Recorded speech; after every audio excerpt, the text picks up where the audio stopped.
ባለፈው ቅዳሜ ጥር 16 ቀን በጊዮን ሆቴል በተዘጋጀው የሙዚቃ ዝግጅት ላይ እንዲቀርብ ይጠበቅ የነበረው በቅጽል ስሙ ሳምቮድ በመባል የሚታወቀው ድምፃዊ ሳሚ ካሳ ከዝግጅቱ ውጪ መሆኑ እጅጉን አነጋጋሪ ጉዳይ ሆኗል። ሚራ ኢቨንት ባዘጋጀው በዚህ የሙዚቃ ዝግጅት ላይ ድምፃዊ ሚካኤል በላይነህና ዳዊት ጽጌን ጨምሮ ሳሚ ካሳን ልክ እንደ ሰርፕራይዝ ወይም እንደ ልዩ እንግዳ ተጋብዞ የነበረ ቢሆንም በመጨረሻው ሰዓት ላይ ግን ከዝግጅቱ እንደተሰረዘ ይፋ ተደርጓል። ለጉዳዩ ቅርበት ያላቸው ምንጮች እንዳረጋገጡት ከሆነ የድምፃዊ ሳሚ ካሳ አለመገኘት ከክፍያ ስምምነት ጋር የተያያዘ ጉዳይ እንደሆነ ለመረዳት ተችሏል። ሳሚ ካሳ በመጀመሪያ ከፕሮግራሙ አዘጋጆች ጋር በተስማማው ክፍያ መሰረት እንዲከፈለው የጠየቀ ቢሆንም አዘጋጆቹ ግን ከስፖንሰር የተገኘው ገቢና የትኬት ሽያጭ ከታሰበው በታች ስለሆነ ክፍያው ይቀነስልን የሚል ጥያቄ እንዳቀረቡም ተጠቁሟል። በዚህ ምክንያት እንግዲህ ድምፃዊ ሳሚ ካሳ ይህንን ቅናሽ ለመቀበል ፍቃደኛ ባለመሆኑ ምክንያት ስምምነቱ ፈርሶ ከዝግጅቱ ውጪ እንዲሆን መወሰኑን ምንጮች ገልጸዋል። ይህንንም ተከትለው እንግዲህ የኮንሰርቱ አዘጋጆች ድምፃዊው በዝግጅቱ ላይ እንደማይገኝ የሚገልጽ ማስታወቂያ በማህበራዊ ሚዲያ ላይ አሰራጭተዋል።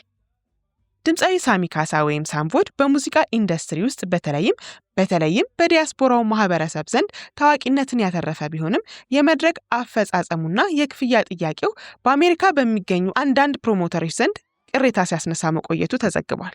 እንግዲህ ፕሮሞተሮቹ እንደሚገልጹት ከሆነ ድምፃዊው ለመድረክ የሚያበቁ በቂ የራሱ ስራዎች ውስንነት አለበት። ብዙ ጊዜ በመድረክ ላይ በሲዲ ወይም በፕሌይባክ በመታገዝ እስከ 25 ደቂቃዎች ብቻ ተጫውቶ ከፍተኛ ክፍያ መጠየቁ ለቢዝነስ አዋጭ እንዳይሆን እንዳደረገውም ተናግረዋል። አንዳንድ ፕሮሞተሮች እንግዲህ ድምፃዊ ራሱን ከማሻሻልና አዳዲስ ስራዎችን ከመለማመድ ይልቅ በጊዜያዊ ተቀባይነት ላይ የተመረኮዘ አካሄድን በመከተሉ በዘላቂነት በኢንዱስትሪው ውስጥ የመስራት እድሉን እያጠበበው እንደሆነ ገልጸዋል።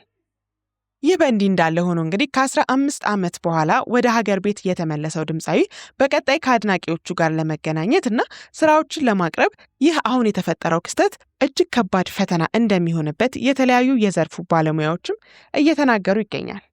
እንግዲህ ሁላችንም እንደምናውቀው ሳምቮድ የብዙ ሴቶቻችን እህቶቻችን ክራሽ የሆነ ልጅ ነው። ከ16 ዓመት በኋላ ነው ባለሳሳት ወደ ሀገሩ የተመለሰው። እዚህ ሀገሩ በነበረበት ሰዓትም እንግዲህ የተለያዩ ስራዎችን ሰርቷል። ከተለያዩ ሙዚቀኞች ጋር ፊቸሪንግ ገብቷል። እናም ደግሞ የበረዶ ዘመን ቁጥር 1 እና 2 እንዲሁም 3 ላይ በተዋናይነትም ተሳትፎ ነበር። ከዛም ውጭ የተለያዩ ፊልሞች ላይ በተዋናይነት የተሳተፈ ቢሆንም ከሀገር ከወጣ በኋላ እንግዲህ በሆሊውድ ፊልሞች ላይ የተለያዩ አነስተኛ የሆኑ ሮሎችን እየተጫወተ ቆይቷል። እንግዲህ የሳምቮድ ወደ ኢትዮጵያ መምጣት የብዙ ሰዎችን ቀልብ የሳበ ነበር። ከአቀባበሉ ጀምሮ እስከተደረገለት ልዩ ሰርፕራይዝ ሳምቮድን በጉጉት እየጠበቅ ነው የሚመስል ሁኔታን ነበር ያሳየው። እንግዲህ ባሳለፍነው ሳምንት በደማቅ ሁኔታ አንድ ሰርፕራይዝ ተዘጋጅቶለት ነበር። በወዳጆቹ፣ በጓደኞቹ፣ በአድናቂዎቹ የተዘጋጀ ሰርፕራይዝ ነበር።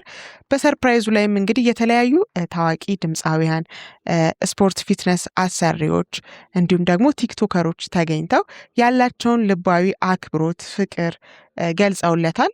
እሱም በተዘጋጀለት ሰርፕራይዝ መደሰቱንና ለጓደኞቹም ሆነ ለአድናቂዎቹ ያለውን አክብሮትም ገልጿል። እንደነገርኳችሁ እንግዲህ ሳምቮድ የብዙዎች ክራሽ የነበረ ልጅ ነው፣ አሁንም ነው። ምናልባት ሴቶቹ እድሜያቸው ቢሄድም እሱ ግን እንዳለ የ25 የ26 ዓመት ወጣት እንደመሰለ የቆየ ድምፃዊ ነው። በአንድ ወቅት እንደውም ዳናይት ኢንተርቪው በምትደረግበት ሰዓት ክራሽሽ ማን ነው ተብላ ስትጠየቅ ሳምቮድ ነበር ያለችውና ያኔም በጣም አነጋጋሪ ሆኖ ነበር። አሁንም ብዙ ክራሾች ያሉት ግለሰብ ነው። በተለይ ደግሞ እድሜውና ይሄ የፊዚካሉ አለመመጣጠን በብዙዎች ዘንድ አነጋጋሪ የሆነ ጉዳይ ሆኗል። እንደውም አንዳንዶች ቲክቶክ ላይ ሚም እየሰሩበት ሁላ አስተውያለሁኝ። 46 ዓመቱ ነው። ነገር ግን እንቅስቃሴውና የሰውነቱ ቅርጽ የ25 የ26 ዓመት ወጣት ነው የሚመስለው። ይህም እንግዲህ ምን ያህል ሰውነቱን ራሱን እንደሚጠብቅ የሚያሳይ ነው። ራሱን በስፖርት የሚገነባ ሰው መሆኑን የሚያሳይ ነው። በነገራችን ላይ ሳምቮድ በልጅነቱ በአዲስ አበባ ወክማ 4 ኪሎ ቅርንጫፍ ባስኬትቦል ተጫዋች ነበር። 4 ኪሎ ቅርንጫፍ ያልኳችሁ አብነት አካባቢም ሌላ ቅርንጫፍ ስላለው ነው። እናም ያኔ ጎበዝ ቅርጫት ኳስ ተጫዋች ነበረ። በልጅነቱ ያዳበረው የስፖርት ፍቅሩ እንግዲህ ከሀገር ከወጣም በኋላ እንደቀጠለበት ማሳያ ነው። አሁን ያለው አቋሙ ከስፖርት አለመራቁን፣ ስፖርታዊ እንቅስቃሴ ማድረግ መቀጠሉን የሚያሳይ ነውና ቲክቶክ ላይ እንደውም አንዴ ታዘብኩት። እሱ ባለፈው ባደረገው የሙዚቃ ኮንሰርት ፕሮግራም ላይ በጀርባው ወደታች እየወረደ እየደነሰ የሚያሳይ ቪዲዮ ተለቆ ነበርና ያንን ቪዲዮ አብዛኞቹ ቲክቶክ የሚሰሩ ልጆች ቆራርጠው ከራሳቸው ነባራዊ ሁኔታ ጋር ከነሱ እድሜ ጋር እያነጻጸሩ ብዙ የሚያስቁ ነገሮችን እየሰሩበት ነበር።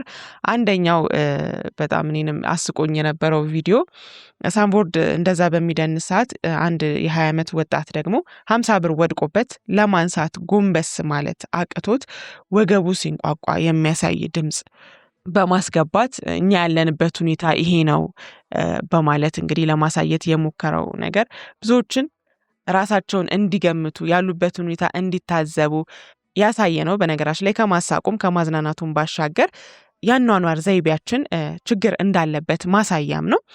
ምክንያቱ ደግሞ እንደነገርኳችሁ ከእድሜያችን በላይ የሆነ አይነት ሁኔታ ላይ ነው ያለነው። እንደ እድሜያችን ጠንካሮች አይደለንም። ከዛ ባሻገር ደግሞ በ40ና በ50 ዓመት ሰው የሚያደርገውን እንቅስቃሴ እኛ በ20ና በ30 ዓመታችን ማድረግ አለመቻላችን የሚያሳየው እንግዲህ ከስፖርታዊ እንቅስቃሴዎች መራቃችንን ነው። እና በዚሁ አጋጣሚ እንግዲህ ሳምቡድ ለሁላችንም የማንቂያ ደውል የሚመስል መልእክትን ነው እንግዲህ ያስተላለፈልን በኮንሰርቱ። ያው እሱ አስቦት ባይሆንም እሱ እንቅስቃሴ ለማድረግ ቢሆንም ያንን ነገር የተጠቀመው፣ ነገር ግን አብዛኛው ሰው የታዘበው ራሱ ያለበትን ሁኔታ እንደሆነ ነው የተገነዘብነው። እንግዲህ እንደነገርናችሁ ሳሚ ከ16 ዓመት በኋላ ወደ ሀገሩ ከመጣ በኋላ የመጀመሪያ የኮንሰርት ስራውን አቅርቦ ከብዙ አድናቂዎቹ ጋር ተገናኝቶ ደስ የሚል ጊዜን አሳልፎ ነበር።